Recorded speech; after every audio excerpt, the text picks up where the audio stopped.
if you can have an example, and there are very few times where we have an example like this, where we can show ISIS is lying to its own fan base, knowingly lying, then that does chip away at their credibility, and we're seeing it in encrypted conversations between supporters of ISIS. In my article, I have a screenshot of one such conversation. So this is chipping away at the confidence that supporters of the group have in the group's credibility. That's very important. The article Ryan's referring to is called ISIS Claims Vegas at What Price? It's published on the Clarion Project website. It's been a year of military setbacks for ISIS on the ground. We were in Iraq at about the same time the final push on the city of Mosul was happening. I mean, that was a city, more than 1 million people, that was controlled for years by ISIS.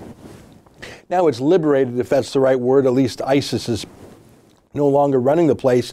They've had their geography shrunk, but are they still active in guerrilla-style terrorist attacks in the West? I mean, it seems to me that whether it's a train stabbing here or a truck barreling down a sidewalk there, the terrorist pace in Western Europe has not abated. So while the Islamic State itself, the actual geography, may be smaller, would you agree with me that ISIS is still as active as ever in Western lands? Yes, the data does show that, and that's happening for various reasons. But what I believe happened here with Vegas in relation to what you're talking about is that ISIS is desperate. They need a victory somewhere because all of their supporters are talking about how they're about to lose Raqqa, and that's the last major stronghold in terms of the city that they have.